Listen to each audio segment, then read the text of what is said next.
Hello everyone, সবাইকে সুমিত সাথী সমাত্তার ব্লগে অনেক অনেক স্বাগতম।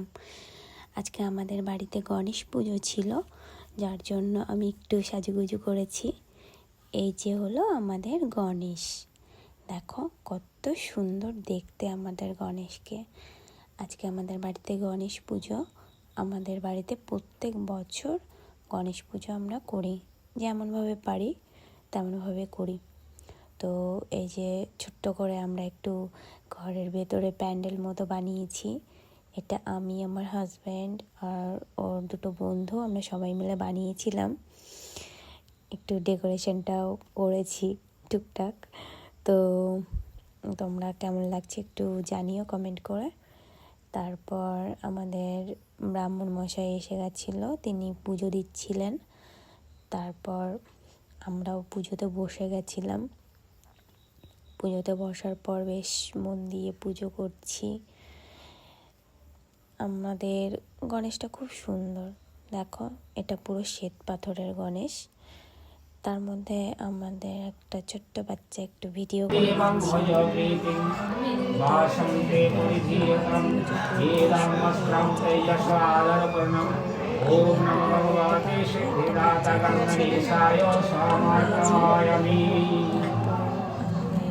ভিডিওগুলো করা হচ্ছিল, একটু হাসি ঠাট্টাও হচ্ছিল। তো সবাইকে দেখানোর জন্য আমি আবার লাস্টে একটু ভিডিও করলাম। আমরা অনেকেই মিলেই অঞ্জলি দিয়েছিলাম। তো এখানে সবাই নেই, মোটামুটি কজন আছে। তারপর ওখান থেকে পুজো হতে হতে আমি একটু খিচুড়ির ওখানে গেলাম, মানে আমাদের বাড়িতে খিচুড়ি রান্না হয়েছিল। তো যে আমার হাজব্যান্ড আর তার দুটো বন্ধু আর একটা বৌদি সবাই মিলে একটু খিচুড়ি রান্না করছে।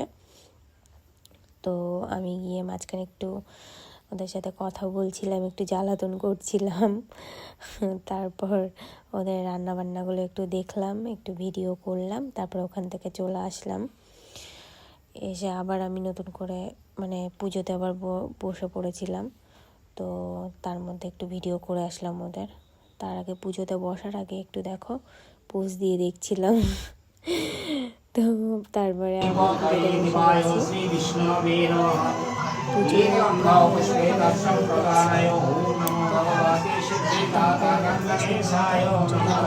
অঞ্জলি দেওয়ার পর এই যে প্রসাদ দেওয়ার পালা, প্রসাদ দিচ্ছিলাম সবাইকে। অনেক লোক হয়েছিল, প্রচুর লোক হয় আমাদের বাড়িতে প্রত্যেক বছর পুজোতে। তো একা দিয়ে পারি না, 3-4 জন ছিলাম, প্রসাদ দিচ্ছিলাম। সবাই মিলে প্রসাদ দেওয়ার পর আবার কিছু টাইম পরে সন্ধ্যাবেলা আবার সন্ধ্যা আরতি করলাম। সন্ধ্যা আরতি করার পর তারপর গণেশজিকে বললাম ঠিক আছে এখন তাহলে আসি, ভালো থেকো সবাই, তোমরাও ভালো থেকো বন্ধু।